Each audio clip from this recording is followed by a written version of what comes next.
What's up, everybody? Welcome back to another episode of the Hoops All In podcast. I'm joined, by always, Keith Bazin, World's Francois here. Keith, how you doing, my man? Good, I'm good. Got a lot to go through. We got our top 10 shooting guards this week and some other things we'll go through too, but I'm good. How are you? Man, I'm doing pretty good. Doing pretty good. Can't complain. As Keith said, we got a jam-packed episode for you guys, so don't forget to follow us at Hoops All In on Instagram, TikTok, and X, as well as subscribe to our YouTube channel, Hoops All In, and subscribe to our podcast on Spotify at Hoops All In, Apple Podcasts, or wherever you stream your weekly podcast. We're on there as well. So yeah, we got a jam-packed episode for you guys today. So let's get right into it. So we had the game of the year that happened this past Monday, where the Minnesota Timberwolves defeated the Oklahoma City Thunder in overtime. A lot of people are calling it the game of the year, surpassing the Cleveland Cavaliers and the Oklahoma City when they faced off, I believe, about a month ago. So, Keith, what are your thoughts about this game? The Minnesota Timberwolves, I believe, they came back from 24-point deficit in the fourth quarter. But yeah, what are your thoughts about this game? Yeah, it was a complete, it was very dominant by the Thunder in the first half. The first half, the score, it was after the first half, it was Thunder 64, Timberwolves 45. Um, and the Thunder even won the third quarter by a few points. But the Timberwolves ended up outscoring them in between fourth quarter and overtime, 51-26. So it was a pretty bad choke. They were down by 22 points with 9 minutes left in the fourth quarter. And then even when it got to the 3 minute left in regulation, they were still down by 16. And it was awful. OKC, I rewatched the game afterward a couple days later, and it was like the Thunder just threw up a ton of threes, which is something Yeah. we don't normally see from them, right? We've got Shea, who's the mid-range maestro, and they're just not a great volume, like 3-point volume shooting team to where they get up as much as some other teams like Boston or the Bulls or it's some team like that. But they scored 2 points in the last 4 minutes of regulation. It was bad, and this was the thing that the most surprised me, which is Anthony Edwards um, didn't end the fourth quarter, and he did not start overtime. He didn't check into overtime until a minute and 48 seconds left. The T Wolves, they've had a Gobert and Randall and DiVincenzo has been out a lot recently. So right, that's three of your like top seven rotational players. And they've started doing this thing where they've had like the young group come in. They're not starting, but they'll have Rob Dillingham, Terrence Shannon Jr., and Jalen Clark all coming in and playing. They've all pretty much played at least 20 minutes during this stretch. And at the end of that fourth quarter, they kept, I believe the lineup was was Rob, Terrence Shannon Jr., Nikhil Alexander Walker, Jaden McDaniels, and Nas Reed. And they were cooking. So like I love that.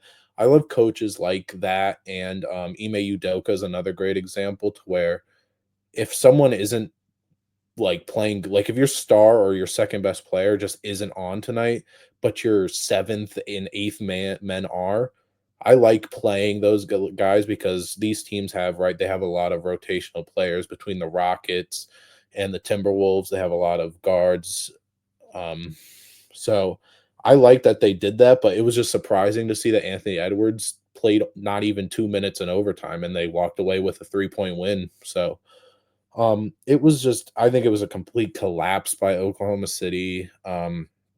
That's something they're going to need to address, right? As being what they want to be serious contenders this year. I think most people have them probably as the most serious contender out west, and maybe in the whole league, depending on who you are. But yeah, I think that's something that they've got to address because that fourth quarter, mainly that last 9 to 10 minutes of regulation and overtime, was ugly. Yeah, obviously you got to give credit to the Timberwolves for making a Yeah. historic comeback, but this is OKC's game that they choked possibly in a very very long time. When you're up 24 points to start the fourth quarter, you have a 24-point lead. You blow that. You're also up 16 points with 4 minutes left. You blow that as well. Not to Mhm. mention they had an almost triple double game from Shea, who finished with 39 points, 10 rebounds, and 8 assists. So the Thunder's best player showed up. As you mentioned, Anthony Edwards did not play that much in the crucial moments. The Timberwolves, role players stepped up. Mhm. McDaniels had 27. Nas Reed had 22 and 11. That was just a specific straight up choke job. And as we mentioned, Oklahoma City Thunder are one of the favorites to win the whole damn thing. But that's a glaring weakness that they need to work on because, again, they're young. They're very, very young. I believe their oldest player is probably Shea at 26, 27 years old. When they go up against experienced teams, and we've seen it last year with the Dallas Mavericks, let's just say if they go up against, the Denver Nuggets or a team that has been together for a while, hell, maybe Houston might give them a scare. They resorted to chucking up a whole bunch of threes, and you saw the immaturity of the Thunder come alive in close, crucial games. If they want to be taken as a serious title contender, which they are, that's something that they definitely have to correct now more than ever. But again, just a straight up choke job by the Thunder. Hopefully, this is a lesson that they will learn in the future. And Mark Dagnall, know how great of a coach he is, he's going to have those young guns corrected. But again, definitely need to do better. Definitely need to do better than that. Yeah, and I think that the thing that kind of like right, like every team, even the best teams, especially in the more recent NBA, like you'll lose a game. It's not like they got blown out by 45 to like the Trailblazers or something, right? Like Minnesota was just in the conference finals last year. Yeah, they look a lot different, right? They don't have Cat. They have now Randall and DiVincenzo in there. And but I think the part that makes this a little bit more not I wouldn't I don't know if I would say scary, but the fact that literally the night before, the Thunder beat the Timberwolves, but it was another close game. It was another high scoring game, 130 to 123. And the Thunder have an insane defense this year, right? With between having Lou Dort, Caruso, Shea, J Dub. I mean, the big men, Chet and Hartenstein, even though they've been in and out.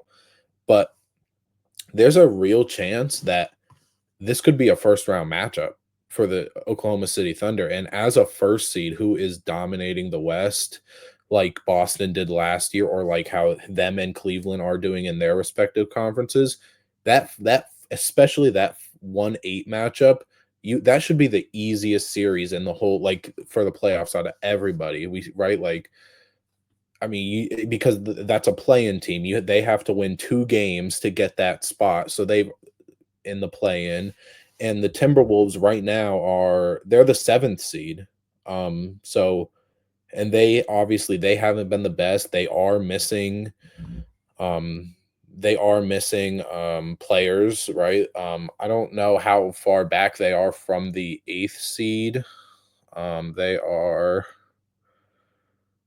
I mean, Dallas is 32 and 28, and they're the 9th seed. So they just have the tiebreaker over oh, actually, no, they are the 8th seed as of right now because the Warriors won yesterday. So they are the 8th seed, and Dallas, who's at the 9th seed, is tied with them, and then the Kings are just 2 games below them. So I mean, this could be a rough matchup because again, the Timberwolves are good, great, right? Anthony Edwards, their defense between all those guys, they have I don't want to say they have the tools to stop Shea, right? Because Shea is one of the guys that you can't really stop him or make him average, like 12 for a series anymore. But, they have a lot of big defenders. They have one of the best rim protectors in the league, whether you like him or not, Rudy Gobert.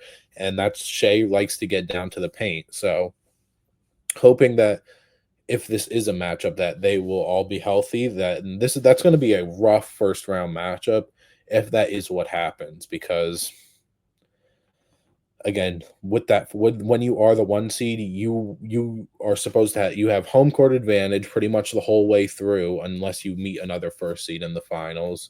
And you want to have the easiest matchups. That's why you win so many games to be the first seed. So it's just it's just not something you want to see. You want to be able to take care of teams. And again, it was a very fought out game. It's not like the Timberwolves beat them by a lot both games, but like I said, this has potential for game of the year. It was one of the most exciting games. It had a lot to it. Whether you do talk about Shea having almost a 40-point triple double, or Ant, only had 17 points, but then the young guys stepped up, and with Mike Conley not being great this year, that's something that you want to see between a guy like Dillingham and who has a very thin frame and might be a defensive liability. But when you have guys like Anthony Edwards, Jaden McDaniels, and all the others that can defend so well around him, if he does need to play serious minutes, then I think it's a good thing. And I don't think that the Wolves should be taken lightly in any playoff matchup, whether they do end up as the eighth seed or they jump up to like 4 or 5. Yeah, I agree. And people also have to realize too that the playoffs are all about matchup. You could be the best team in the East or the West, win 66 games in a season, but you go up against a team that's better suited to match up with you. You're playing with fire. There's a reason why you play a minimum of 4 out of 7 games. Ask the Boston Celtics a couple years ago when they were the number one seed in the East and they got beat by the Miami Heat, who made it all the way to the NBA Finals. So matchups are the most important thing. We sometimes we fall in love with seedings and records. Yes, you have to fight hard throughout the season to get to a position where home court advantage does play a factor into Hmm. into you winning a series. But if you wrong into the wrong matchup on any given day, your Hmm. ass will be home. Again, ask Yeah, Boston a couple years ago how that felt when they got beat by an eighth seed. So that's all I have to say about that. Matchups is the most important thing.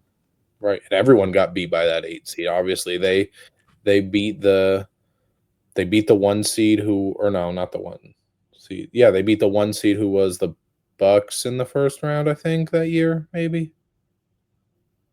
I don't know, but they had to win 3 playoff matchups before they got to the finals, and I mean they did. I think they handled the Bucks that year in 5. I believe that was the year that Jimmy Butler had like a 55-point game in the against Drew Holiday and all them. I don't remember who they played in the second round, but I mean obviously they handled them too, and then it went to 7 versus the Celtics. Obviously they almost blew right the 3-0 lead. But I mean they had to fight their way too, and right, like matchups is it's a big part. That's something that we see, like, right, the Lakers get that benefit pretty much every year, no matter what seed they are. Some people, whether they're Shannon Sharp or whether they're, someone like you and me, like some people just because they're LeBron and, well, what they were Anthony Davis, but now with Luca, right? People are still going to give them the benefit of the doubt. And I think that's where the Timberwolves will be this season. Just because, again, seeding, I mean, it matters to an extent because you want to be comfortably in, and you definitely don't want to go through the play in when you were just in the conference finals.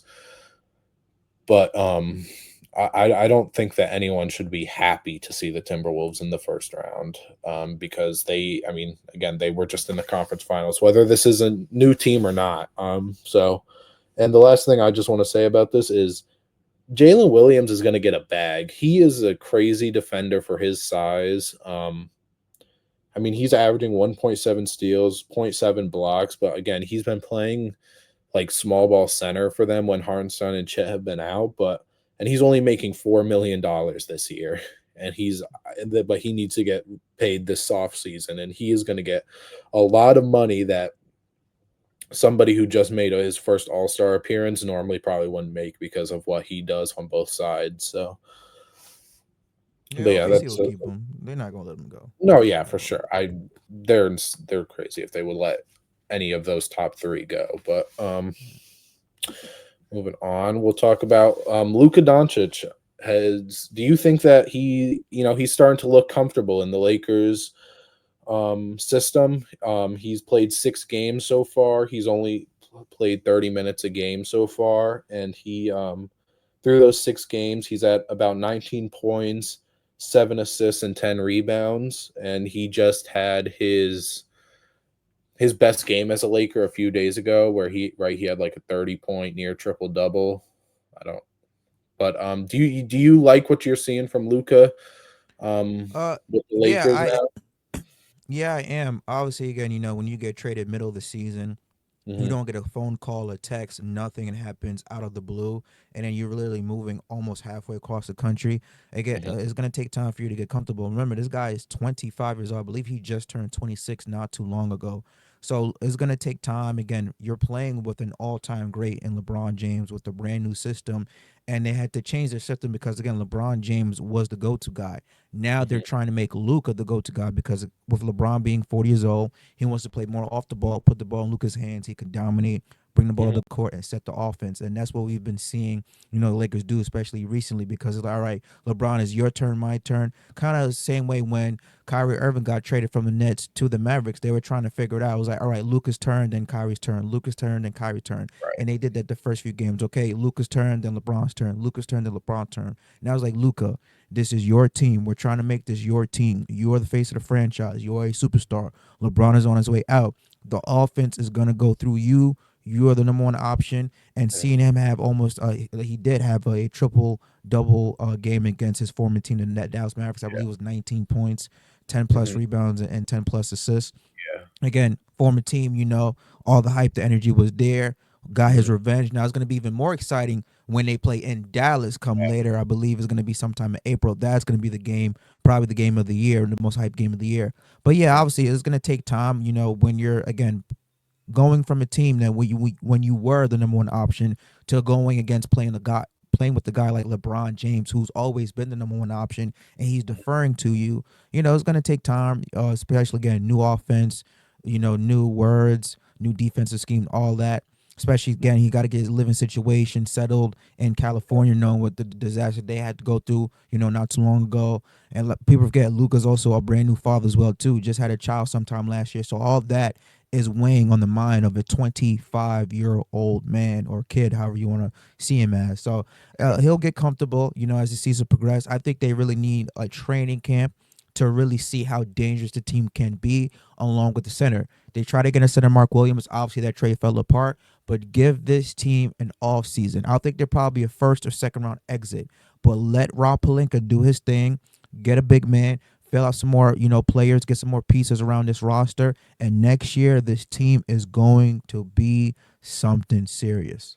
right, yeah, and like you said, Luka isn't fully implemented, right? Again, it's only been 6 games. They are 4-2 in those games with him actually playing with the team so far, but, the thing that is rough, which again, you gotta give him time, right? And you gotta give him the benefit of the doubt because you think that with a guy like Luka, he will turn it around, but the efficiency has been awful, right, through the Yes. fir like, that game versus the Mavericks, which was pretty entertaining to see him, he talked to the Mavericks bench every time he scored, it seemed like, right, he had 19, 15, and 12, but he was 6 for 17, 1 for 7 from the three-pointers, like and then, I mean, even the game that they played against, the Nuggets where he had, the 32-point triple-double, I mean, he was 10 for 22, um, but and even last night when they played, it was rough. He had 21 points, but he again 6 for 20, 1 for 9 from the three-pointers, and 8 for 12 from the free throw line. That's one of the things that it's gonna be like, he's never been the most efficient scorer, but, like, with, like, percentage-wise, but obviously when he gives you a 30-point triple-double throughout his career pretty much, you don't really care about the efficiency because he's gonna get it pretty much either way. But, and the other thing that I mean, it's already getting better 6 games in, but with you said, a guy like LeBron who's never been the number 2 option in his life, right? Um, and Luca, who hasn't really been the number 2 option either. Even though LeBron, right, he's 40, he's probably not technically the 1 option, but LeBron is still gonna get treated like the 1 option, right? It's LeBron, he could be 46 and he'll probably still get treated like he's the 1 option. But I feel like they also just don't wanna, especially Luca, I feel like he just doesn't wanna step on his LeBron's toes, right? Doesn't wanna get in the way. That's what I saw from the first few games. Again, it's getting better. They're playing together a lot more. I feel like I've seen like a touchdown pass in every game from Luca throwing a full court pass to LeBron, who's weighing down the court for him just to get, an easy layup or dunk. But yeah, I think Luca, right? I think Luca is definitely getting more comfortable again. I think next season is the year that um, the Lakers really try and take this seriously, right? So they can build a real, team that they like around these two guys because they're two very unique guys, right? Like we said, they tried to get they tried to get Mark Williams, and that whole stuff happened. Jackson Hayes has been playing his role pretty good for a guy that, he's realistically on a completely built team. He's probably a third stringer, maybe a backup at most. But definitely shouldn't be a starting center on a team that obviously wants to contend with a 40-year-old LeBron and 25-year-old Luca. So I think right, they need time to build a team that fits because you can't do that at the trade deadline, especially when this whole thing came out of nowhere. But I think it's also good to have this half of a year because you can get used to each other a little bit instead of just coming in right from the off season and thrown into it. So playing for this half of the season where it really doesn't mean much. I mean, the Lakers could make some noise, right? We just talked about always giving them the benefit of the doubt. But I don't think that the Lakers are going to be too disappointed if they flake out in the first round or something again, just because of what they just acquired. So Yeah, I mean, I don't think they should flake out in the first round, depending on who they face. I believe they're what, the fourth, the fifth seed on trail behind the Nuggets, or I believe the Grizzlies to get that fourth seed. they So are. I think a good season for them would be making the second round because again, get you acquire an all around superstar player like Luca during the midway point, as you mentioned again. Luca's like, hey, I don't want to step on anybody's toes. And LeBron has to constantly remind him, like, yo, this is your team. You're the number one guy. LeBron's like, I have no problem taking the back seat. You're the guy who's made 5 All NBA first teams in his first 7 years. LeBron didn't even do that. You're the guy who's averaging 28 points per game for his career, more assists, more rebounds. So clearly, again, at this stage of his career, LeBron's like, you are the man. And like you mentioned, efficiency has been an issue for Luca. I believe he takes way too many threes. He has to, play the way he used to in Dallas, which again will take time. Be aggressive, attack the basket, draw fouls, stuff like that. He's selling for way too many threes. Maybe because also again, Jackson Hayes, LeBron James in the paint, and kind of clogs the paint a little bit. So it's like, all right, let me just settle for three. But he has to be in attack mode. But I believe again, give him a full off season. You continue to instill that confidence in Luca. Remind him, you are the guy. Remember who you are. Your nickname Luca Magic. Your nickname Luca the Dawn for a reason. You took a team to an NBA Finals last year. Bring Mhm. that out of you, and we're slowly but surely seeing them get more comfortable. That's what it is. Confidence and confidence can carry you a long, long way. Mhm.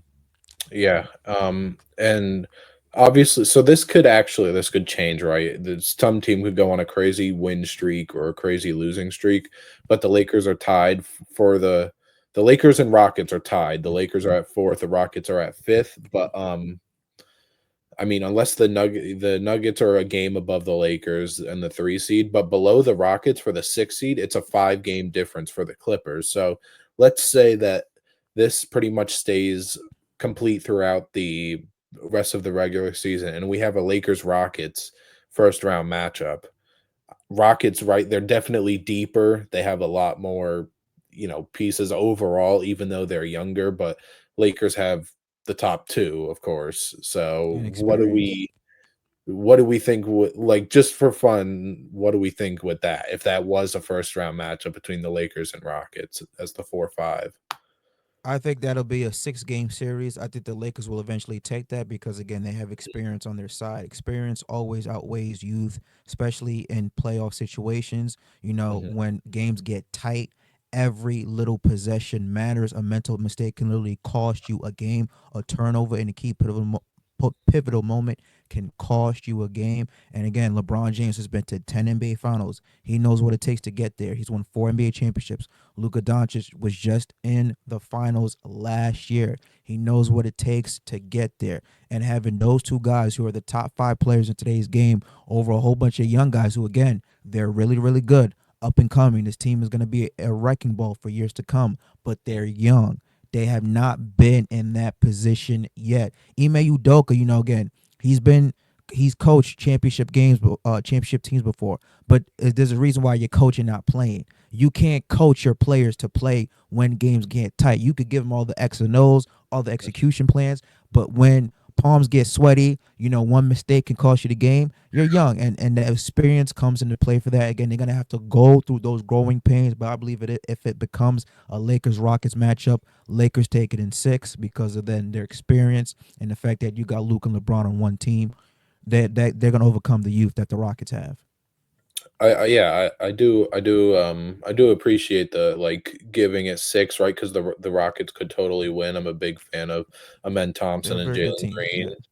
Yeah. But I think that the Rockets would give a pretty good fight because I mean, if say both these teams are right, Luka's healthy and LeBron are healthy, and then Houston has gone through some nagging injuries with like Tari Eason, Jabari Smith, Fred Van Vliet. Mm-hmm. If both sides are pretty much completely healthy, which probably right won't happen. Someone's injured all the time, but I think Amen and Dylan Brooks, and even like Tari Eason will get a bunch of minutes off that bench. Some pretty good guys to throw at some guys like Luka and LeBron. Some like fast, strong guys against right. Luka's not the fastest or by any means, and he's certainly not the strongest. So I do think that that would be a fun series. You know, some of those first round matchups aren't necessarily fun because you know who's going to win, but that's like a old versus youth. Even though the Lakers aren't necessarily old, it's just LeBron, right? LeBron is old, but Mm-hmm. um, yeah. So I think Luca will find his way though for sure. Yeah. Yeah. Definitely. Now, let's talk about the Grizzlies. So a couple weeks ago, there was a report that came out that the Grizzlies might look to trade Ja Morant in the summer, which it's a surprising thing. The Grizzlies are the 2 seed currently. They're 38-20. They're only a half game above the Nuggets, and they're 9 games back from the Thunder. But, right, the Grizzlies have been rolling this year, and Ja hasn't I think we can agree Ja has not been the best player on the Grizzlies this year. Would you agree with that? Oh yeah, yeah, of course, yeah. It's been Triple Yeah. J. Jaren is right. Jaren might be the DPOY this year with Wemby going down, and Jaren has been great, pretty good offensively too. And Ja has, Ja like usual has gone through some nagging injuries as well, where he's been in, he's been out, and he just hasn't looked like himself. He's still having a good year, but one wanting to trade job because if it's a money thing, because I don't know if I would assume that means he needs to be get paid soon. I will check that. Oh no, he got paid. Maybe because they don't want the contract because he's making 36 this year, then 39, 42, and then 45. But I mean, Ja is an elite player. He's been an all-star twice. He's made all NBA once. He was the most improved player, but I mean, he's averaging about 21 and 7.5 assists, 29% from three, which obviously that's never going to be Ja's strong suit, but that's why you have guys like Desmond Bain, Jaren around him because you give him good shooters because of the paint presence that he attracts as a 6'2" guard. But I think that I don't like that this new thing of looking at the money that a star player is played and being like, do we want to pay a star player that?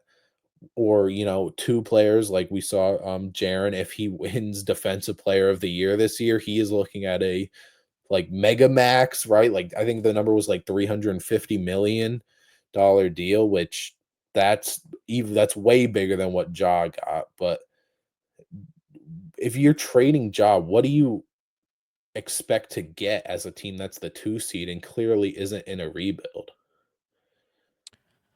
Yeah, that's a good question. I mean, with those rumors that was coming out, I believe the Grizzlies GM, I believe his name is like Zach Kleiman, said that they're not trading Ja. That rumor is ridiculous, is outlandish, and I agree with him.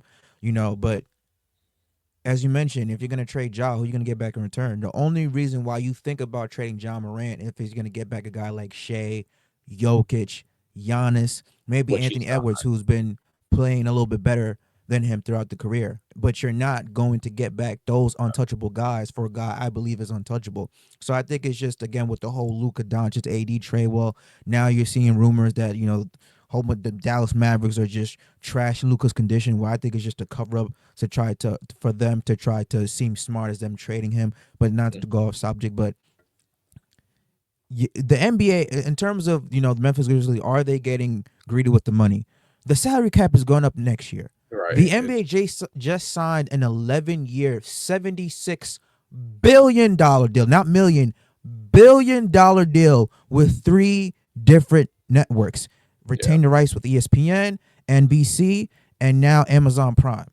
So the money is gonna come in. They ain't gonna, there's no such thing as running short on cash. And know how deep these pockets of the billionaires are. They can pay these players. Salary cap's going up, new TV deal, billionaires' pockets are deep. So I don't know why this stigma that some of these owners feel a need that, well, we don't want to pay a guy who is the reason why fans fill into your stadium, buy your jerseys, that much money. It's literally a return on investment. You're paying a guy $300-400 million in the span over 4 or 5 years. Yet he's bringing your organization a value overhaul of $1 to $2 billion. Look at how much money Steph Curry made the Golden State Warriors. They're probably worth about 3, 4, if not $5 billion since he arrived there. Look at the success that he has made Golden State become. Multiple championships, 4 championships in 8 years. Record selling out arenas. He has become the face of the NBA the past year when the Warriors on that championship run. Steph Curry, 3-point marksman, the greatest shooter God's ever seen. And he's only getting paid probably what, 50, 55, maybe $60 million. He just signed a $60 million, a 1-year, $60 million extension. And that's all underpaid for him because he brought in again a valuation of $3 to $4 billion for the Golden State Warriors. So I believe that's a pretty good return on your investment. You're paying the guy $60 million, but he's making you $3 to $4 billion every single year because again of the media, the market, brand sponsorships, you ticket sales, all those things play in a factor. Sellout arenas, jerseys, merchandise, all those things play a factor. So again, Ja Morant has more star appeal than Jaren Jackson Jr. And I believe right now I was looking at the odds. Jaren Jackson Jr. is second behind Evan Mobley to win Defensive Player of the Year. And if he does win Defensive Player of the Year, Jaren Jackson is eligible for a 5-year, $345 million extension. The same extension that the Dallas Mavericks robbed Luka Doncic of when they traded him. If I'm the Memphis Grizzlies, I don't sign him to that extension. Triple J is a very, very good player. Very great player. He's clearly the number 2 option on that team. But you save that money for superstar players, for guys who are box office, who move the needle. Jaren Jackson Jr. does not move the needle. Ja Morant moves the needle. Ja Morant, again, is the reason why asses are in seats at FedEx Forum down in Memphis, Tennessee. Not Triple J. So you save them. He's like, hey, listen, yes, the CBA says that you're eligible for this deal if you do win Defensive Player of the Year, but we do not want to sign you to that amount. We want to keep you here, work around the deal, maybe, hey, 5 years, 280 instead of the full 5 years, 345, and then you save that money for Ja. But all these, greedy corporate team owners, well, we don't want to pay a team that money, then be shit. Then be shit. Because literally, it's a star players league. The players run the NBA. They don't turn on the channel. They don't pay, NBA. They don't pay, League Pass or pay all these streaming service to go watch, NBA owners on the sideline at the games. They pay that money to go see the NBA superstar players play at the highest level. You pay top dollar to go see LeBron James, Anthony Edwards, Kevin Durant, Ja Morant, Jalen Brunson, Jokic, Giannis. The list goes on and on. Hell, even Jason Tatum, got to give him some respect. You pay top dollars to see the faces of the league play basketball at the highest level. You don't pay top dollars to see referees, ref. You don't pay top dollars to see a whole bunch of fat old CEOs and team owners on the sideline at games. You play to see the players play. And it's a return on your investment. Yes, it's $300-400 million over the next 5-6 years. Is a lot of money, but these teams are worth $2-3-4 billion. I think that they can have the cash to play a player that much money, especially if he's giving that much revenue back to the team. Yeah, and I don't I texted you this. I said, I don't know. Is the new thing now going to be trading these star players for something else when they're about to hit their supermax contract, right? Which is normally in the guy's seventh season, right? Because that's what they did with Luca. Whether money was the reason or the conditioning or whatever, like I feel like we've heard 1,000 things because of the Luca situation, but is that going to be something that happens now, or especially with smaller right? Because Memphis is probably one of the smallest markets in the NBA. They're one of the newest teams in the NBA. But yeah, I really don't know. That's why I like owners like Steve Ballmer and Matt Ishbia who are willing to empty their pockets to be successful, right? The Suns, which we're going to talk about, the Suns are not good at right now, but Matt Ishbia is emptying his pocket so they could have these great players or players that were great in Bradley Beal's case that's making so much money. They're second apron teams. They're over the luxury tax, whatever it is, and they're willing to pay because they want to see their team try and be successful, to try and do whatever they can to win. And with whether that is true or they're just covering it up for now, or whether that was just a rumor and never really said, it seems like the Grizzlies owners are the opposite of that because maybe because they're a small market, maybe because I mean they're never gonna say that them being the second seed is a quote unquote mistake, but like the Grizzlies are the second seed and they've been around the second and third seed for most of this season. Are the Grizzlies a contender for you? Like, are they? Do you view them as one of the contenders out west? Uh I think that they need a piece to seriously be a contender because again, injuries have robbed them. Again, John Right, Moran's not playing at the level he is because of injuries. You're not going to win a championship with Jaren Jackson Jr.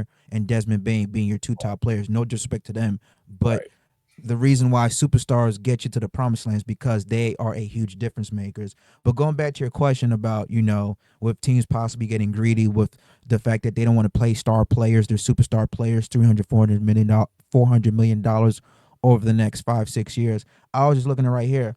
Golden State Warriors are worth as of 2025 $9.4 billion. As you mentioned, you like owners like Matt Ishbia who's emptying their $1 billion pockets to try to win right now. You want to know how much money Warriors owner Joe Laker and Peter Guber paid in luxury tax alone? $678 million in NBA luxury tax. And the yeah, team is worth $9.4 billion. The reason why they are willing to pay that much money in luxury tax is because, again, Steph Curry is a return on their investment. They have won 4 NBA championships in the span of 8 years. I think that that's a pretty good return on investment when you're a billionaire. You pay $678 million in luxury tax. You pay Steph Curry about $40, $50 million a year. Oh, wow. I get about this team organization worth about $9.4 billion. If he decided to sell right now, he would get $9.4 billion in cash. Obviously, they'll split it between those two. But yeah, that's why, again, Warriors are a respected franchise because when you have owners who are not cheap, who are willing to say, you know what, we care about winning. Because when you win, more money comes to you and your pockets and their organization. That's what it's about. So we're willing to spend as long as it gets us a return on your investment. Memphis Grizzlies are worth $3.2 billion. Not the same level as the Warriors, but they still a $1 billion organization. I understand they're not a big market. It's not LA. It's not New York. It's not even Texas. Hell, it's not even Illinois. But when you have a superstar player already there, you don't have to go and draft them. Draft somebody coming out of college. You already have somebody there. Now it's time for you to make that person the main attraction. Hey, we have Ja who wants to come play with Ja. A lot of people want to come play with Ja. Obviously, again, his off the court issues kind of hampered him a little bit, but he's still a ridiculously great player. And I believe there's about a lot of star players. He said, "Hey, you know what? I could be the difference maker in the with the Memphis Grizzlies to make them a true title contender in the West." So that's what it is. But yeah, that's what I have to say about that. They're not right now a title contender. I think they're a year away.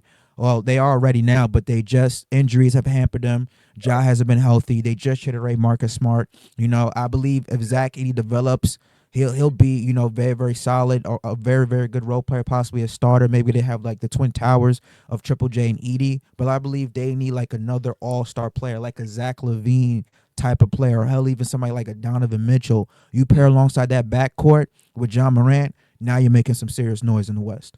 Yeah, I agree. I think that I think that teams like Memphis and Houston, even though they are having crazy successful regular seasons, I just don't think they're there. I think they're a big piece away. Um, and the right, like Grizzlies would have. We talked about this with the whole Jimmy Butler thing. Like Jimmy Butler would have been a great guy to throw in Memphis because they've kind of never really had that small forward they've been looking for. They've had Desmond Bain. They had him at the three for a little, but Desmond Bain's arms are the same height as him. He doesn't have a big wingspan. He's not a great defender. He's more of a two than a three. And their center, they just drafted Zach Edey, but Zach Edey is not a guy you're playing for 37 minutes a game in the play. Is that he just can't do that. He's like 7'4". He's probably a good at like 270 pounds at least. And there are times where he will play, but it's got to depend on the team. There's not many teams where even this year he's not closing out a lot of games. He might close out a game versus the Timberwolves because they have a guy like Rudy Gobert in there, but he's not closing a game versus the Thunder with a quicker big man that can stretch the floor, or versus you know pretty much there's not many teams that Zach Edey's gonna close the floor on for or you. And right, it's only his rookie year, so he could get better. We've seen some of these bigger guys be able to be elite rim protectors, but he's really tall. Like he played when he was in college last year, he like played like every minute of the game, like Wilt Chamberlain style. He never got subbed out of a game or anything during college, but that's in college, right? Where he's was one of probably the best player in the year in college basketball last year, just because of his size and his force. I believe that there's no defensive 3 second or offensive 3 second violation in college, so he could just sit down there. Hmm. Um, so yeah, they're a piece of I think with the core 3 that they have between Bane, Ja, and Jaren, I think they are a piece away, whether it's at that small forward or you get another 4 and move Jaren back to the 5 or get a real 5. But if you trade Ja, I don't you're stepping back a lot because Ja takes a lot of pressure. You want the ball to be in Desmond Bain's hands down the stretch trying to make a play. Now, obviously, we wouldn't know what they would get back for Ja. Maybe they do get a guard that they trust with the ball in his hands, but I just don't know. I mean, the only reason I could see you wanting to trade Ja is because he's injury prone, right? He had the shoulder, I think the labrum tear last year, which held him out pretty much for the whole year after his suspension, and he takes some hard falls. He does things like right. He's not fragile, but again, he goes through a lot of knick-knack injuries. And trading Jaw, other than that, I really don't. You're taking a step back for a team like Memphis, who again is one of the newest teams in the association. And obviously they don't have really a lot of success. They had some good times, I'm sure, with Mark Gasol and younger Mike Conley and stuff. But I think that this iteration of the Grizzlies is the best team that the Grizzlies have had, and I think that they are close. They have a lot of pieces on the bench that they could package together and maybe not get a guy like Jimmy Butler, who is the name, but maybe get just a wing that fits. There were talks about Herb Jones maybe being traded from the Pelicans. I think he would fit perfectly as a catch and shoot 3-and-D wing, a bigger wing that they get. Just adding more spacing and that's the problem. I don't know what you get because In most of these scenarios, I guess, other than the Luca and AD trade, if you're trading the star, you're not getting anything near what that star was. You're getting maybe two pieces, two mediocre pieces instead of one really good piece and draft capital or something. So I think it's a bad look if the Grizzlies do go that way, whether they trade Ja or they don't pay Jam, whatever it is. I think that that's a bad route to go down, especially as a small market team. Yeah, no, I agree. I agree. All right. So now it's KD leaving Phoenix. We saw during the trade deadline that there was an accepted deal for Durant to go to Golden State. And that's just one scenario, right? But Durant, it doesn't seem like Durant is 100% tied to the Phoenix Suns. The only reason that he said he didn't want to go to the Warriors is because it was mid-season. He didn't want to have to deal with all the, oh, I got to move, especially with him being at the All-Star break. I don't want to have to move during the All-Star break. I don't want to have to fit into a new team. And he just wanted to ride it out with the Suns for this last year. And the Suns are bad. They are the 11th seed in the West. When they started off the year amazing, Durant was like a top 4 MVP candidate to start the year out, but they've dropped to they're 5 games below 500. They're 27 and 32, and they're on a 3-game losing streak currently, and they're 3.5 games back from the 10 seed. Like they're not even necessarily close to the play-in as of now.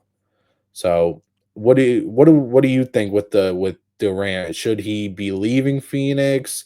Where should he be looking, or should he, should he stay and trust the Suns ownership to build around him? Because we've seen with Durant that he doesn't mind packing up and leaving if the situation isn't right for him. So Yeah. Well, ESPN's Brian Windhorst said that the Nets, not the, excuse me, not the Nets. That ESPN's Brian Windhorst said that the Suns are most likely going to trade Kevin Durant this offseason because, as you mentioned, they have nobody that they can move.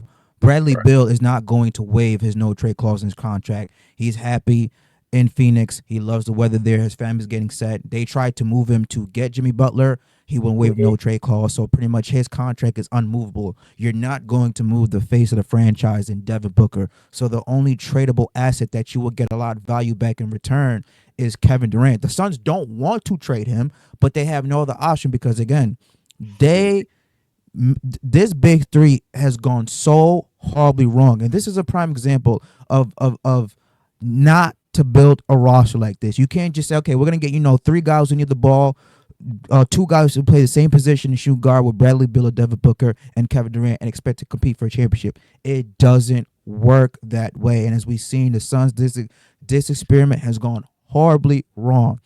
So Kevin Durant, 9 times out of 10, 90% chance he's going to get traded. Now, as you mentioned, where will he get traded to? What team can use Kevin Durant, and what how can they make it work? Maybe Miami, but they just traded away Jimmy Butler to get Andrew Wiggins. Would that right, be a good fit for Kevin Durant? I think Kevin Durant, he's 37. He wants to play meaningful basketball his last yeah, couple years in the league. Now, again, he had to go a chance to go back to Golden State, but they made the trade for Jimmy Butler. Just signed Jimmy Butler to a 2-year, over $100 million extension. Steph Curry's on the books for next year. Draymond's on the books for next year. And now, how the Golden State Warriors are looking, I believe they're like 5-1 over the last 6 games since the Butler trade. They kind of yeah, don't need him now. They were trying to get him. He said, "No thanks. It's all right. We'll get Butler." What other team can KD go to? Now, again, KD's no scrub. Yes, he is old, but he's still a top 5 player in today's game. Look at his numbers, averaging hmm 27 points per game. He's still a dog. But the thing is, what team can the Suns trade him to that they're going to get somewhat close to equal value back for him? He's such a big needle mover. And again, where are you going to trade him to that they're going to need him? KD wants to play meaningful basketball. I saw Carmelo Anthony say on his podcast where he should go back to the Wizards because he's from DC. I don't think KD wants to play for the Wizards. They're an abysmal franchise. They have been for years. They've been the laughingstock of the NBA. Don't fucking go to the Wizards. That's just a shit show, you know? what other teams out there? Could he go back to Brooklyn? Because I know he didn't want to leave Brooklyn, but the whole situation happened off the court. He said, "Get me the help out of there." Would he go back to OKC? I don't think OKC wants it because again, they don't want to give up a lot for a 37-year-old, and they're in championship contention. Maybe they'd give the Suns a whole bunch of draft picks, but Devin Booker's in his prime. There's like we don't want to restart right now. What other team can go? Maybe we just talked about the Memphis Grizzlies in the last segment. Could KD want to play with John Morant and maybe he be the difference maker for Memphis to make him a legit top three title contention team in the West? That could be a fit. Ja loves KD. KD loves Ja. We'll see how that works, but I don't see a team that KD could go to in this point in his career where they're gonna be willing to make a trade that makes sense for both sides, for the Phoenix Suns side of things and them. They don't want to give up a lot of assets because again, KD probably has 2-3 years max at his level. He's 37 years old. A lot of miles on that body. And not to mention too, man tore his Achilles 4, 5, 6 years ago. So and this is gonna be again, if he does get moved, this is gonna be KD's third team in 6 years. He's becoming a journeyman in the NBA. We don't see superstar all greats get moved from team to team like we have been in today's NBA. So this will be Kevin Durant's fifth team, his third team in 6 years. Where else would he go? This would be his swan, but where else would he go that would make the perfect sense for him to still play meaningful basketball? He's not going to play meaningful basketball in Washington. Where No. else would he go that his basketball would matter? Yeah. And I think the right. So and another part of the problem is, I mean, every team in the league would love to have a guy like Kevin Durant, right? He's a walking bucket. He can score at all three levels. He can do everything, but right, he's not going to Utah. He's not going to Washington. He's not going to a bottom feeder because that's just a waste of. You might as well stay with Phoenix at that point because the Phoenix is going to have a better shot than Washington, even if they get Cooper Flag or something.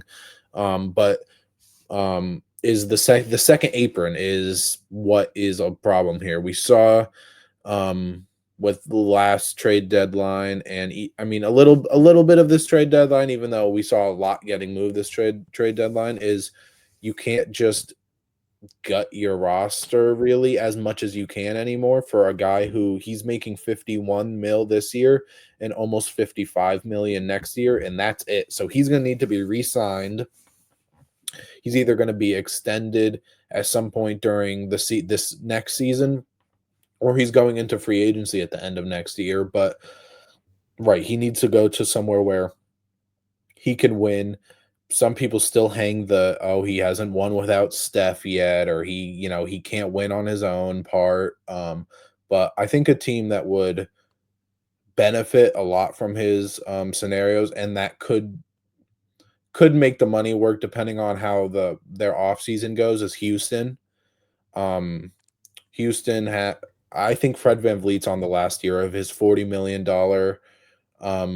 deal, but I mean they've got Dylan Brooks, who he might be on the last, like some of these guys might be on the last year of their deal, but they could probably make the money work if they needed to. And Houston was one of those teams we were just talking about who they're a piece away. They're young, they have a lot of up and coming things. They could hypothetically trade other than the people that need to fill their salary. You're going to have to trade a guy like you're probably going to have to trade like Jabari Smith or maybe even Jalen Green. I don't think Houston's Although doing that. not Jalen Green because they have Devin Booker and Bradley Beal, but like I think they would need to trade like a Jabari Smith, Atari, like someone that one of those younger guys that something that would give the Suns an appeal if the Suns aren't getting an all-star like player back. But Houston has a ton of draft capital. I don't think they have any more of the Nets picks. I think they gave the Nets picks back when they did the Brooklyn made a trade to get their picks back. I think that this off season or this trade deadline, but they have a lot of draft capital. If Houston gets a guy like Kevin Durant, they shouldn't really care about their own first round pick because they will be good. They're already good without him. But I mean, having a lineup of say like having like Sengun and Durant and probably like Sengun, Durant, Jalen Green, Amen Thompson, and another guard to be named later. Probably more of a defensive guy because of what Jalen Green and Durant will give you offensively and aren't really the greatest defensive guys. I think that could be something that Houston should definitely look at because while they don't have to make any moves this offseason with all their guys, I believe everybody's under contract. They could extend some guys if they wanted to, but they don't have to this offseason. Next offseason, they definitely do. They have a lot. Jabari Smith. Um, they re-signed um, they re-signed Sengun and Jalen Green to movable. They didn't give them the full rookie max extension that like Franz Wagner got, where he got like 220 mil. Jalen Green got, I think it was somewhere around 160 mil. So it's still a movable contract um in what the league is today with the second apron and everything like that. But it's just if the what would the Suns want back? Yeah, so Jalen Green next year will make 33, then 36, and then has a player option for 36. That's a good contract for what Jalen Green could give you to be moved because again, you're not paying him 50 million like you're paying a guy like Franz Wagner who he's had a good season, but Franz Wagner really hasn't proven himself yet, right? So to be like a cemented all-star or a guy that should be getting 200 plus mil. So I think Houston would be a good spot for Durant, but yeah, Memphis would be a good spot, I'm sure. Minnesota would be a good spot. They definitely have the money that they could send out. They would have to send out a lot of their pieces, like a Jaden McDaniels probably, and like a probably have to like sign and trade Nas Reed and some guys like that. But there's homes for Durant. It's just where is Durant gonna want to go in the end? Because even though he doesn't have a no trade clause, you still respect Durant enough to listen to his opinion to see where he wants to go, and then you try and make something work around that. But yeah, I think KD's gone, and he should be. In my opinion, he should be. He shouldn't wait around here.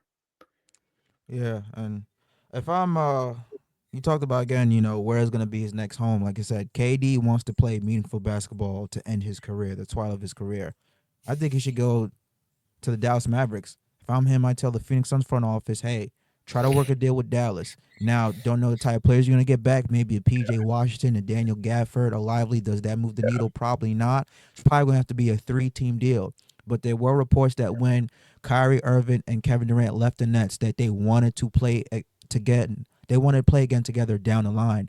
This is their Yeah. chance. Now with the Dallas Mavericks and Nico Harris, and he's taking a whole bunch of heat from the Mavericks fans, rightfully so. He said that Mhm. this is their window, the 2 to 3 year window to try to win a championship. You go all in. You got Kyrie Irving, who's about to be 33 years old. He's 32. You got Anthony Davis, who's about to be 32 years old. You bring Kevin Durant in, 37. All those three guys who are top 15 players in today's game. I couldn't think of a better big three than that. Sign Kevin Durant to a 3 year max deal. Again, he's gonna keep most of his money. Mhm. Texas has no state income tax. Nice weather down there. I think he'll be happy playing alongside Kyrie Irving and playing alongside with a big like Anthony Davis. If I'm Kevin Durant, again, he has some pull in Phoenix because he did nix the trade to go back to the Warriors. I say, yo, try to trade me to Dallas. He wants to play meaningful basketball in March, April, May, and June. I think Dallas right now would be the perfect situation because I don't see Miami being in a situation. Again, they're kind of like resetting in a way. They're not rebuilding, but they're resetting. Washington's a shit show. Memphis, yeah, but what players are the Suns going to get back that's going to move the needle for Memphis to okay to a trade? Again, you talked about Houston. If I'm the Houston Rockets, I'm not giving up none of my young players, that my young core for KD. I'm not giving up Amen Thompson. I'm not giving up Jabari Smith. I'm not giving up Jalen Green. I'm not giving up Shangoon. Maybe, Dylan Brooks and Fred VanVleet. Does that move the needle? Not so. But if I'm the Rockets, I'm like, listen, we don't want to kind of gut our roster to bring a 37-year-old in. Let him go Mhm. to Dallas. That's their peak window. Rockets, they got about a 6 to 7, probably 10-year window because all those guys are like 23 and younger. So they have time to continue to build for a championship. But Kevin Durant wants to win. and play championship basketball right now, I think the only team that I can think of that'll be a perfect fit for him is the Dallas Mavericks. Now, again, probably have to be a three-team trade so that the Suns could get somewhat of equal value back because, Gafford and Lively and PJ Washington don't move the needle for Kevin Durant. Got throwing a couple first-round draft picks, and then maybe Houston could be involved. They could probably throw, Dylan Brooks or somebody else. We'll see. But I think the Dallas Mavericks are the perfect team on Kevin Durant's next destination to kind of be the twilight of his career. Yeah, I just don't know. I don't know how any of the new salary stuff work. Like I don't really know how the second apron works. I don't know how a lot of that works. I wish I did, but between Kyrie's money, which is probably close to or at least 40 million, I think Anthony Davis is pushing 50 million and the Durant is over 50 million. I don't even know how you if you could get that to work, but yeah, ideally that would probably be the perfect situation for him for Dallas and um they would be good because again the Mavericks, I mean they traded Luca, so this season it you can't really blame too much on them, but the Mavericks went from the finals last year and now they are the 9 seed. So they're going to need to do something, whether it's a guy as big and as well known as Kevin Durant or whether it's like completely retooling because it's not great over there after the Luka trade because you've now got this log jam of big men, which it's not the worst thing because right, AD wants to play the 4 he can play for, and you have Derek Lively who you just drafted a couple years ago, and Daniel Gafford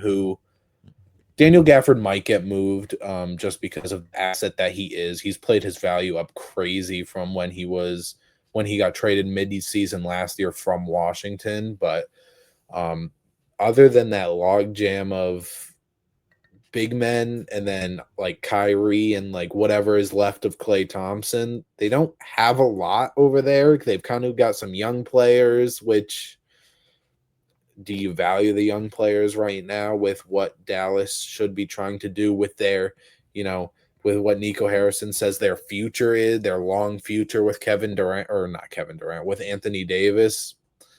Probably not, but yeah, I think Dallas would be a good area, but I mean, the only player I wouldn't trade if I'm the Mavericks is obviously the young core would be Max Christie because he's been playing phenomenal basketball. yeah, Everybody else, besides obviously Kyrie, AD, is right, tradable for him. But yeah, let's go yeah. on to the next one. But while Kevin Durant is still on the Suns, we're gonna talk about what what trio to us has been more disappointing between Booker, Beal, and KD, or the 76ers of Maxey, Paul George, and Embiid.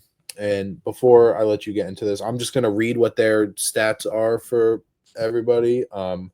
Maxey is averaging 27 points, 6 assists, 3.5 rebounds. He's played 50 games this year. Paul George, 16 points, 4 assists, 5 rebounds in 39 games. Embiid is at 24, 4.5, and 8 in only 19 games this year. And then for the Suns, Booker is at 26, 7 and 4 in 53 games. Beal is at 18, 3.5 and 3.5 in 41 games, and Durant is at 27, 4 and 6, and he's played 46 games so far. But I want to hear from you first. Which trio, not the whole team yet, but which trio has been more disappointing for you? I'm gonna go with the Phoenix Suns of Booker, Bill, and Durant, and here's why: Okay. because we've seen them play more than the trio of Maxey, Paul George, and Embiid. And to be 11th in the Western Conference, to be 27 and 32 at the time of this recording, is abysmal. Not to mention, this team also got swept last year in the first round against the Minnesota Timberwolves. Just horrendous, horrible. It doesn't make any sense. Again, this is a prime example of what happens when you play 2K GM wrong. When you think you just put three ball dominant players, three all-star players together, and it'll work out. It doesn't work that way. Fit, chemistry are important. And the only reason why I don't say the Philadelphia 76ers big three is because they've all been injured. They haven't played enough games together. As we know, the start of the season, Paul George had a hyperextended knee. We all know the injury history of Joel Embiid. This man has missed more games than he has played. I don't know why the hell he played in the Olympics when his knee was messed up, and he's not going to be out for the remainder of the season to get his knee fixed. The only person who's been healthy for the Sixers was Maxey. We haven't seen a strong enough or a decent enough sample size from the Sixers' big three. We have seen a good sample size from the Suns' big three, and it's been awful. It's been horrendous. It's been atrocious, and that's why I'm going with the Phoenix Suns. Again, 11th in the Western Conference, getting swept last year to the Minnesota Timberwolves is not a good look. So that's why I'm going with the Suns. Okay. I disagree. I think that the Sixers big three for me has been more disappointing. Now, injuries is a hard thing because you most of the time you can't really blame you can't hold that on them because they got injured. It you know, nobody wants to get injured, but um I mean, Paul George has played 39 games, which is a lot more than it feels like he's played. Again, Maxi's played 50, Embiid has only played 19, and I understand the that we've seen Booker, Beal, and Durant play together more, right? This tech also isn't their first season together, right? They were together last year too, but I mean, it the at least the Suns when everybody was healthy, they started off great. I think they were like third or fourth in the West. They were again Kevin Durant was an MVP. Beal was still starting at that point, and Booker was playing good too. Booker has had a relatively down year for his standards. Even though again 26, 7, and 4 is still good numbers in 53 games. But I mean, the fact that we can't get anything from the Sixers were the 15th seed in the East for such a long time. And they started to pick it up a little bit, but I mean, they're at the 12th seed right now. They're 20 and 38. They're on a 9-game losing streak again. Like they're 1 and 9 in their last 10. They're again 20 and 38 is awful, and that this also kind of shows the difference between the bottom of the East and the bottom of the West. The Suns are the 11th seed and they're 27 and 32. So the Suns have um the Suns have 7 more wins, and granted, right, which I think is a plus for the Suns trio because I do believe that the Philadelphia 76ers has a better supporting cast. Kelly Oubre, Yabusele, and whatever like Kyle Lowry and Eric Gordon sometimes give you, sometimes Drummond too, even though again a lot of that team has been hurt too. But I think that the Sixers team is better than the Suns. Now, is it by a lot? No, not really. But the Suns put to again, like you said, put 3 ball dominant guys. I want to create for myself, mainly guys, and now Booker's gotten better with being a playmaker since then, but they're really 3 I want to create for myself guys. And a lot of that team is just guys on minimums, except for like what Yusuf Nurkic was making like 20 mil, and then Grayson Allen they extended too, but like Tyus Jones, I believe minimum, even though he's not really a minimum player, but like Bull Bowles on a minimum probably, Josh Okogie, like they're playing them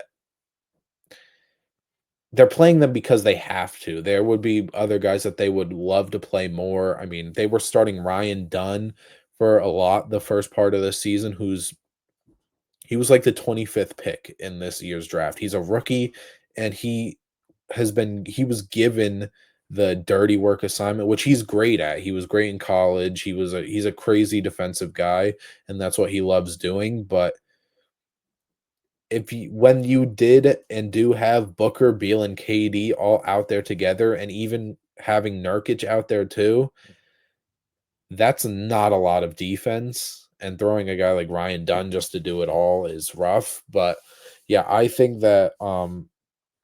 the I think the Suns trio is, or no, sorry, the Sixers trio is just more disappointing for me because we can't see what they can't see what they could be. You know, the Suns, we know what they could be when they get it together and working, but the Sixers were probably a top 2, top 3 seed for a lot of people going into this year after they acquired Paul George. Now, was anybody expecting Paul George to fall off a cliff with his numbers? I wasn't. I didn't think he was going to go down to 16 points a game from what he was last year. I'm pretty sure he was an all-star last year. Um, and he went to this team to give them a completely new look because he could be that third guy with the ball in his hands and create for himself maybe when Maxi and Embiid hasn't been going or hasn't been on, but it's really just given Maxi and the Embiid when he does play more work. So again, yeah, last year Paul George averaged 22 and a half points per game. He's now at 16 and a half, and he was a 41% three-point shooter on 8 attempts to now he's a 35% three-point shooter on only six and a half attempts. So he's been really bad this year. He just announced he's taking a break from podcasting, and he had a pretty good first game since announcing that. But I mean, the fact that the expectations the Sixers had, I think, was a little bit more than what Phoenix had, which is why I think that they've just been more disappointing for me than what Phoenix is. And I mean, at least Phoenix has the 10th best offensive rating in the NBA, while the Sixers have the 23rd offensive rating. And if you want to say defensive rating, then okay, sure. Philly has the 25th defensive rating, and Phoenix has the 27th defensive rating. So they beat them a little bit on the defense, but you're not looking at the trio of Maxi, Paul George, and Embiid to be this crazy defensive trio that's just stopping everyone. You look at them for what they can give you on offense with how all around they really all are or have been recently. So Well, yeah, you mentioned you see what the Suns are giving you when they played together with Booker, Beal, and KD, and it's a first round exit, and it's the 11th seed in the West. That's not much, and I believe all those three guys played 30 games this season and played a decent amount last season. mhm, Compared to Maxi, Paul George, and Embiid, they played 15 games together all this season, and they're 7-8, so the one game under 500. And the thing is, they limped into the season to start the season injured. Paul George again hyperextended his knee. Joel Embiid had knee issues. I believe he has a torn meniscus or something else. And this is an injury pertaining that was bothering Embiid last year in last year's playoff series against the yeah, Knicks. And he chose not to get surgery. He decided to play in the Olympics on a bothered knee. He was one-legged. So I don't understand why Joel Embiid decided to do that. Maybe the pressure got to him that, oh, well, Embiid is soft and he doesn't play hurt. And now look what happened. This is a waste, a wash season for the Sixers because Joel Embiid decided to get his knee right in the offseason, recoup and get healthy. Again, that's all Embiid. At the end of the day, you are obligated to the Philadelphia 76ers. They're the ones who are signing your checks. They're the reason why you could be able to buy a big house, have multiple cars, drive fancy cars, why you have generational wealth. You be loyal to that franchise, all right? So yeah, pretty much this whole thing of the Sixers not being healthy predecessor started with MB because he chose not to get surgery in the offseason and fix the knee that was bothering him. Now it preluded to this season and now he's out for the rest of the season. So pretty much that's pretty much the span of 2 years going back to last year's playoffs and now this year. But we've seen a sample size from Booker, Beal, and KD, and it ended up in a first round exit getting swept by a 23-year-old and now 11th in the Western Conference, probably not going to make the NBA playoffs. So I've seen enough. That's why I think Booker, Beal, and KD are the more disappointing big three over the Sixers' big three. okay, all right, all right. We can um, we can go into our shooting guard list. Who you have as your 10th best shooting guard in the NBA this season? All right. Should we do like rapid fire or just how we did it last time? I mean, I could do like We'll just try and spend a few minutes on each. We'll try not to go too in depth with it if we can, but Okay. just we'll So talk about him for a little bit. all And right. So starting from 10. number 10, I'm Mhm. gonna have to put Zach Levine in. I think he's a star. Wow. Yeah, I think Zach Levine start. He's number 10. He's number 10. I mean, look, last year he averaged almost 20 points a game, 5.5 rebounds, 45% from the field. And obviously, I know he just got traded from the Bulls, but he's averaging 20, almost 23 points per game this season, shooting 50% from the field and 4.2 assists. So Zach, those are pretty good numbers. You ask me, those are all star numbers. So I'm gonna have to go starting at 10 is Zach Levine. Yeah, that was you got a surprise from me because I have him a lot higher, but Really? Oh, okay. I do. My 10 is this year is Desmond Bain.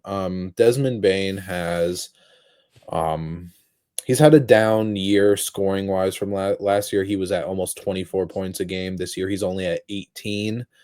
Um but he's 18, 5.5 assists, 5.5 rebounds. And Desmond Bain wasn't always this play like his first couple years, he really wasn't a great playmaker or an assist guy, but over the past 2 years, he's been at 5.5. He's doing this in 31 minutes a game. He's played 47 games this year.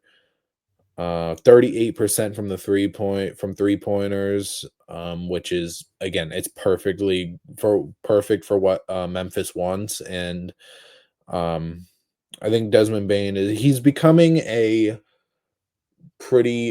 like a really above average and reliable shooting guard for what the NBA is.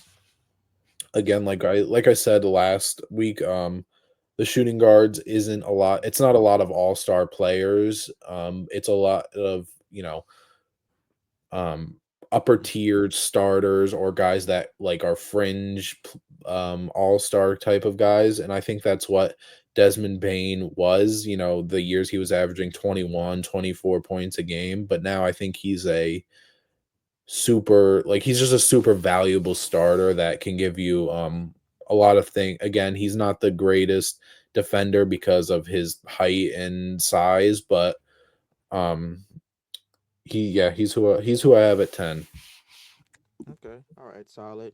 Pretty much we flip flop because I got Austin Reeves as my ninth best shooting guard out of the Los Angeles Lakers. I think he should be in conversation, but I think he won't really be for most improved player of the year, averaging almost 20 points a game. He has become that definitive third option for the Lakers with the whole Luka AD trade. He can knock down threes. The only knock against Reeves is that he's not strong enough. But again, we see a lot of guys in the NBA who are skinny, but they have good upper body strength, core strength. He could shoot the heck out the basketball, and he's a little stify defender too. Get his hands in the passing lane, he could draw some offensive fouls. And I think again, we're just talking about this year. He's not a better overall player than Zach Levine, but just this year alone, Mhm. when watching the Lakers play, they've given the ball in the fourth quarter, and he has come up clutch. Not to mention, isn't he like the fifth Laker to have to score 40 plus or 40 plus points behind the late great Kobe Bryant? Something like that. He had a monster game this year. I believe it was like That 40 would make something sense. Yeah, he points. had 45. I don't know if he was the whatever number since Kobe, but that would make sense. Yeah, I like Reeves. My ninth I have is CJ McCollum. CJ McCollum is a guy that fits pretty much exactly with what I just said with Desmond Bain, where he is probably gonna be one of the best players that has never made an all-star team before. Just because of what he gave you besides Damian Lillard in Portland. He was, at some point he was like 22, 23 point per game type of guy for pretty much like 6 seasons straight, which he was a big reason to the little success that Portland had at that time. But I mean, this year he's still averaging 22 points a game, about 4 assists and 4 rebounds a game, 37% from three. And he fits right in with what I said about Desmond Bain for me. Just a high tier starter that he can score a lot. Again, not a great defender with his height, his size that he has, but he's a valuable scorer and he can play off ball, which I think was going to be really valuable if we ever did get to see that Pelicans team completely healthy this year, which obviously we won't. Brandon Ingram's not on the team anymore. Dejounte Murray's out for the year. But yeah, CJ is my ninth, and I'll go right into eighth. I have Austin Reeves here, just one spot above you. He's really stepped up this year before the Lucas stuff happened. And it sucks a little because, right, obviously now that they have another dominant, basically, a guard to fill in there, he's going to be third fiddle, but he's embraced that over the 6 to 7 games that Luca has been there. And I mean, yeah, he's a good playmaker when he needs to be. He can score at being almost 20 points a game this year. And Austin Reeves, when he first started to make his come up in with the Lakers, he was like this fan favorite because he was, he's not the most athletic or strongest or best, but he was just kind of a fan favorite. Now he's a valuable piece where I would think, depending on what you're doing, I would think twice before you move him, or if you think about maybe not paying him, I would think about that again before I would just be like, "Yeah, we can find someone else that can do it," because he's really embraced his role, which I feel like a lot of the NBA right, like pretty much everybody has a role except for the few like superstar players, but it's hard to find a guy that will really embrace a role behind a LeBron and Luca, which I think he will do just fine in the second half of this season and Mhm. next year too. I agree. I agree.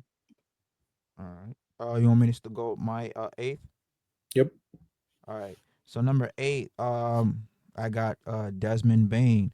As for all the reasons you just mentioned, again, having a little bit of a down year, but Hmm. he is very, very consistent. I believe his stats right now for this season, he's averaging, like you mentioned, 18 points a game, still shooting efficient from the field, 49%. But Hmm. he's a guy who's reliable. He plays a lot of games. He's strong too, as you mentioned. His muscles are bigger than both our heads combined. And he clearly has been. Sometimes he's been the number one option with Memphis, Yeah. especially with Ja not being who he's been lately. So I got Desmond Bain as a number seven in my top shooting guard list. Was that your seven or was that your eight? Oh, let me see. I did Zach Levine, Austin Reeves. Yeah, that was my seven. Desmond Bain, Zach Okay. Levine. Yeah, and Um, my seventh is oh no, my excuse me, seventh. my bad. 10, 9, 8. That was my eighth. Sorry, that was my eighth. Oh, okay. All My right. number, yeah. All right, so we similar people around there. My seventh this year has been Mikal Bridges. Nice. Mikal Bridges is around 18 points a game, 3 assists, 3 rebounds. He's given you about a steal and a half a block a game, 36% from three now, and he hasn't had as great of a year as he did with Brooklyn. Obviously, Brooklyn was a lot different story than what New York is. He was the one option he had to create for himself. So, um, he's even last year with Brooklyn, he averaged almost 28 points a game, and then the 27 games he played with Brooklyn when he got traded for KD, he averaged 26. So, I mean, with him basically being, I would say he's the third option in New York. I think he's a little bit better than OG is on offense, but he's had some real bad games this year with, in the beginning of the year there was all that talk with him, he did whatever he did with his jump shot where it looks all funky now. And sometimes he's on, like I think he just had like 20 points in the first half or something the other day Mm-hmm. with New York, and then there was a game where I think he literally ended with like 2 points like earlier this week. So he's really streaky. He hasn't been the same player he's been, but I mean, with the defender that he is, he's still super valuable, and he's perfect for what New York needs around. around Cat and Brunson. So that's why he's my seventh. Okay, okay. I like that list. I like that list. Number seven, I'm gonna go with the guy you mentioned not too long ago, out of the Houston Rockets, young gun Jalen Green. Again, very very explosive.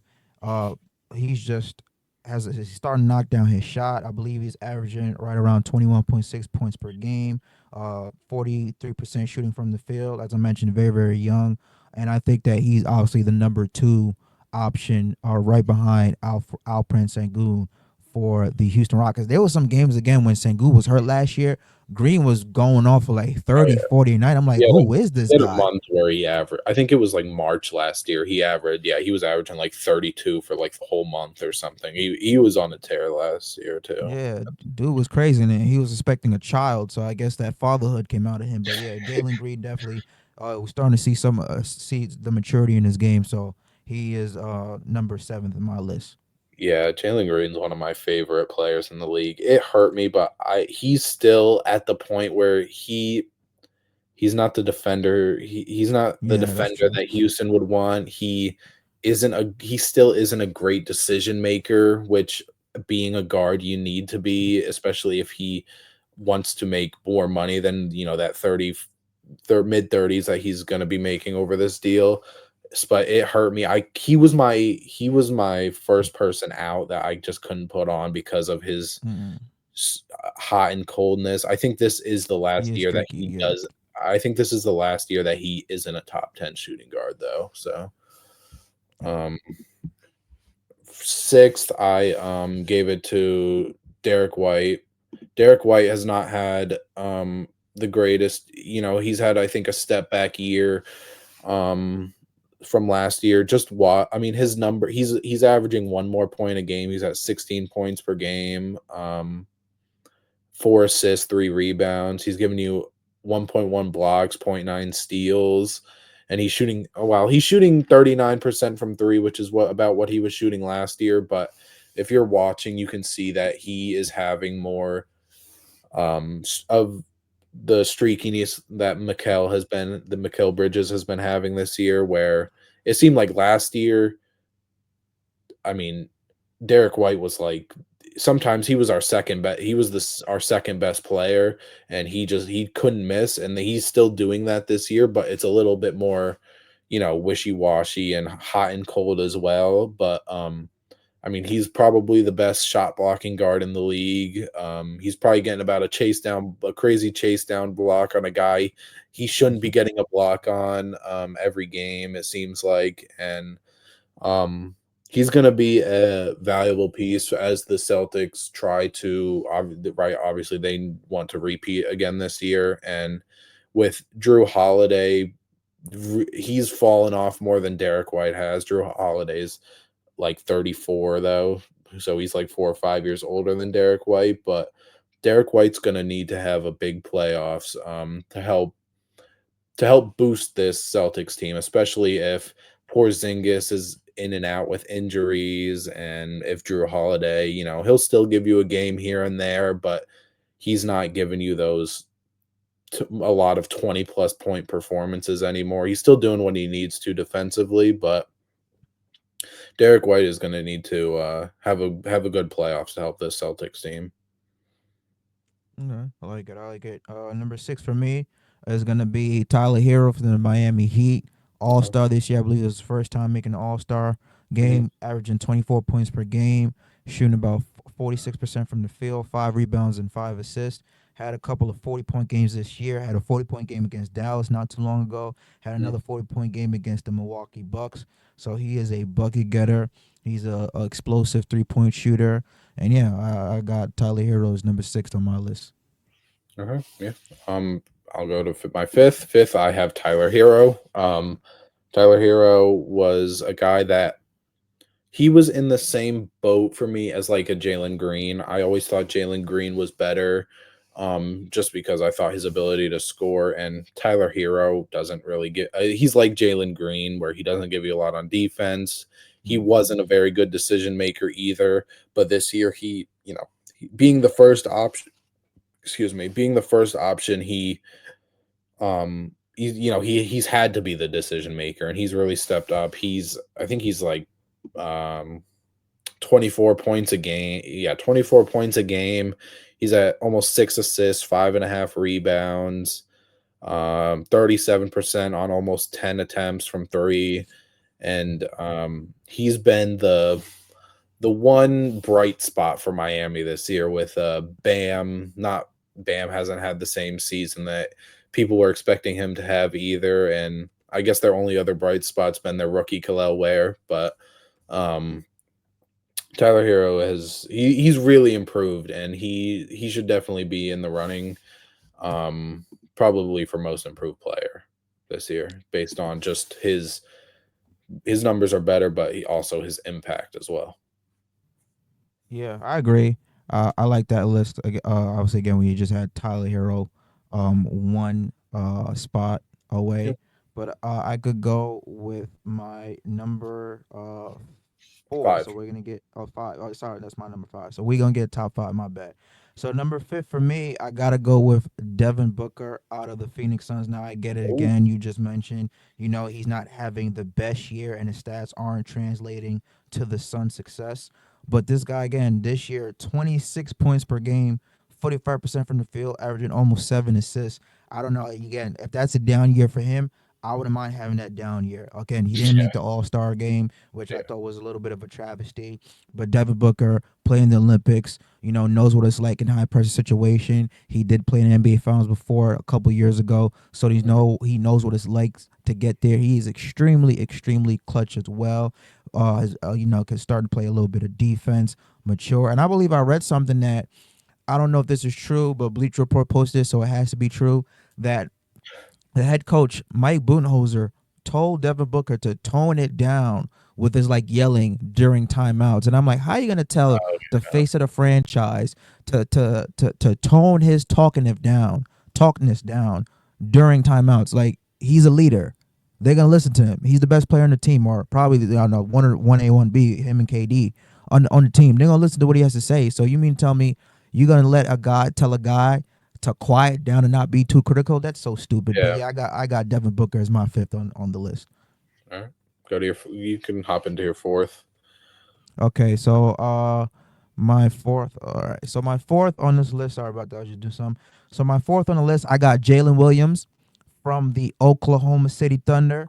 Man has taken a huge jump, as you just mentioned earlier, and on the show, he's gonna get paid. He's gonna get a serious, serious bag. Again, the number's not better than Devin Booker or Tyler Hero, but 21 points per game compared to last year when he was averaging 19. So he's made that 2 point per game jump, 5 rebounds, 5 assists. Again, he's part of the reason why the Oklahoma City Thunder are the best team in the Western Conference. Again, he can defend 1 through 4, very long, very lengthy, and he's young as heck. So the sky is the limit for that young man. So yeah, I got Jalen Williams as number 4 on my list. Okay, all right, yeah, I've got Jalen Williams is on a different position for me, which is fine. So he will. That's why he won't be mentioned in my Oh, shooting okay. guards. Oh, you But got him as small forward? yeah, Gotcha. I think I do. I can check later. But yeah, my fourth is Zach Levine. Zach Levine is um he was looked at as pretty much valueless after he got his contract because he is making like $40 million, and a lot of people thought that was rich for what he can give you, because there's a lot of guys that can just give you straight up buckets, like again, like we were talking, like Desmond Bain, Austin Reeves, guys that can score. But um and I mean, last year he was hurt. He only played 25 games, and averaged less than 20 points a game. But I mean, the 4 years before that with I mean, even the five years before that with Chicago, I mean, he was averaging like 25 points a game, and this year he's back up to 24 points a game, 23 with the Kings, and he's shooting 43% from three this year, which is crazy good. Again, he hasn't been the best with Sacramento so far with jump shot wise, but Mm-hmm. he's been he's been amazing this year. He's really proven to people that he's not just he's not just a big contract anymore, than that he has real value, which is why um, Sacramento was good with getting him back in the De'Aaron trade, and not just getting back draft capital or whatever else. Instead, they got a real player. um, I like that. I agree. Third, I have Devin Booker at third this year. Um, Again, he has had a quote unquote down year for him, for his standards. Now, granted, if this was almost any other player in the league, they would love to be averaging 26 and 7. But I mean, he's shooting 34% from three. He's playing 37 minutes a game, and again, Phoenix, they're not that good. And to me, that when you are the best in your position, you've got to have some winning behind it. And this year, I feel like most years, especially the past like two or three, it's been a toss up between, do you have Donovan Mitchell, Anthony Edwards, Devin, who's your one out of those three? And I feel like Booker this year has been the worst out of those three for me. Mm, I agree. Okay. All right. I agree with that. I can see your point with that.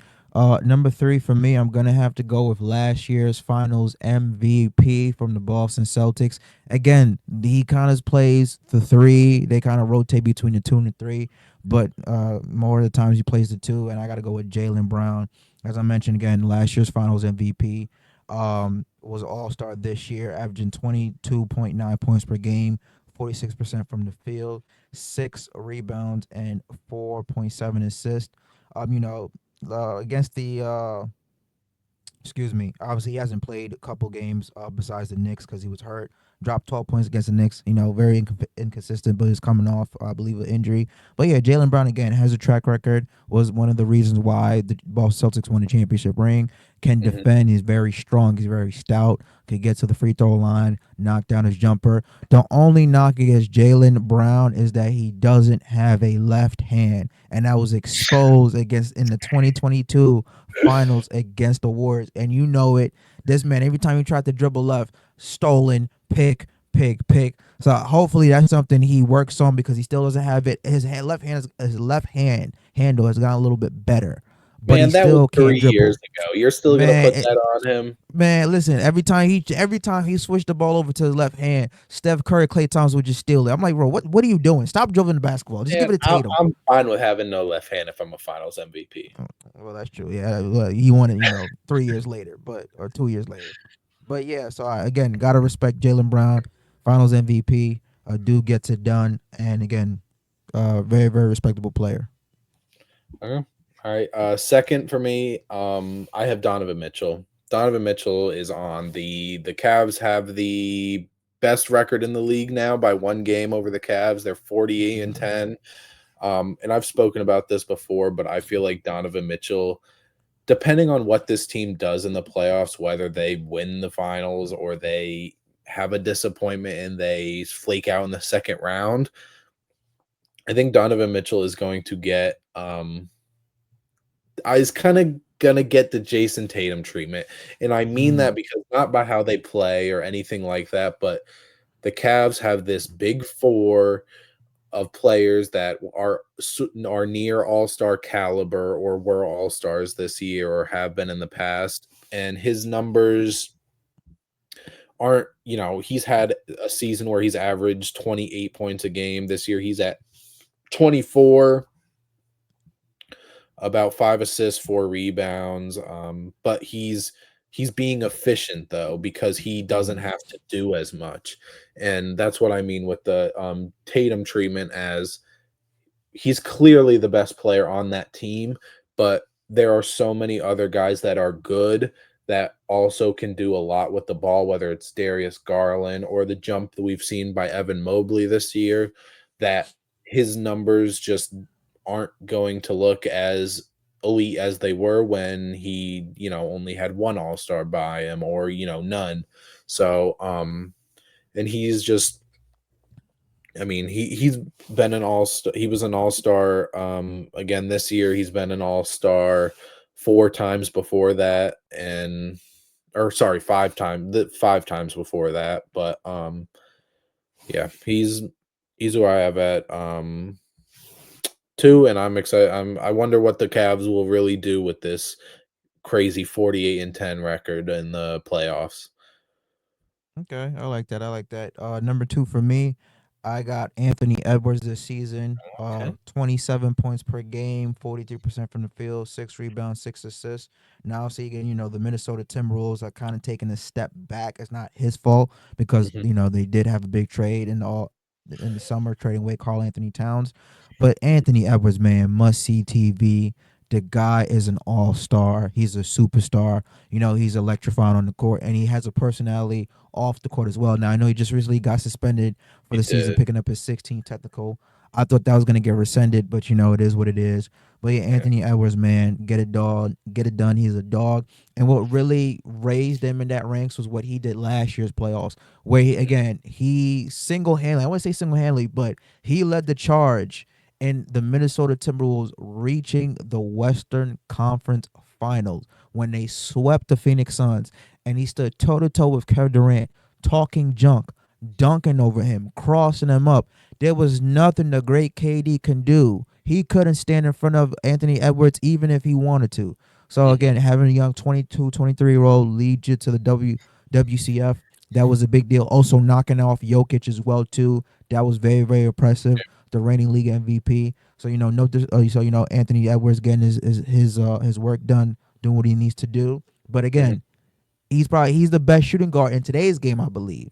But just this season, he's just number two, Okay. and you'll probably figure out who I think number one is. This is for So this year.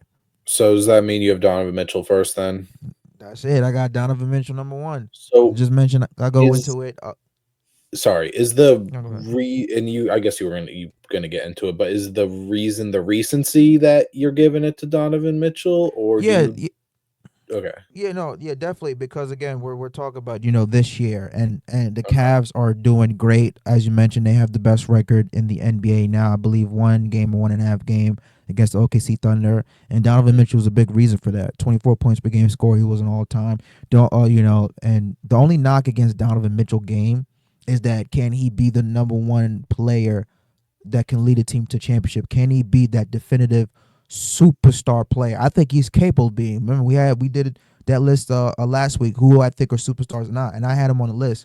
I thought again when he was in Utah, obviously circumstances happened for that. But when you look at him play, there isn't a thing he can't do at that position. He can defend. He has a crazy 3-point shot, super fast, super athletic, does some of the most insane acrobatic finishes around the rim I think I've ever seen.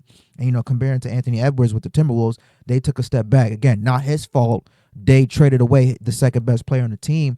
Now they're eighth in the Western Conference. But Donovan Mitchell leading the charge. Your team success has to play a role in how you're playing. So if you're playing great, but your team is 15th, dead last in the conference, well, okay, great. You're playing great. You put up numbers, but what the hell does that? It doesn't matter. It's all about winning. When you're playing great, it translates into teams' wins and team success. And I believe that's what Donovan Mitchell is doing. It still doesn't take away from what Anthony Edwards is. I think he's a better player than Donovan Mitchell, of course.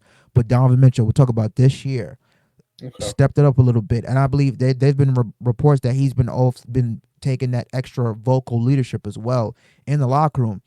Okay. And with the rumors that hey, when Donovan Mitchell's contract was up, everybody was saying he's going to New York, he's going back home, and he said no. Like he decided to resign because he said, hey, we're building a team around you.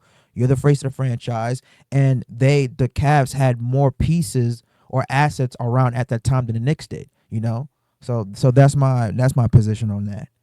Yeah, I guess I can't argue too much if you're going based off team and winning because right the Timberwolves have dropped a lot from where they should Hmm. be and the Cavs have I mean the Cavs are going to be good but they've exceeded their expectation by Yeah. everybody but yeah I mean Ant-Man is I mean 27 points a game 6 rebounds 4.5 assists um, I love what he does on the defensive side too. There's times where he really takes charge as being the stopper, even though they have a specialist like Jaden McDaniels and Rudy Gobert. Even though he's Rudy Gobert's in the paint, obviously he's not a um, perimeter guy. But I mean he's shooting 40% from three on 10 attempts a game.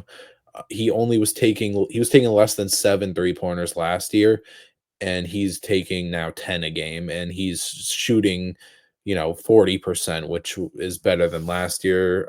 Some people may not like that because they want to see him get into the paint, go dunk on somebody, do an athletic finish. But with the way that the NBA is right now, he's adjusting to it. He's becoming a high 3-point volume shooter, and he's doing it efficiently. I mean, 40% on 10 attempts is something you don't see a lot unless it's a guy like Curry, Damian Lillard, like guys that are really known for it. And the fact that he's such a he can still dunk on you. He's had some dunks this year too, where just because he's shooting doesn't mean that he's not getting to the rim too. He's just adapting more to what the NBA is, and he's taking advantage of it, even though his team isn't where you would want them to be.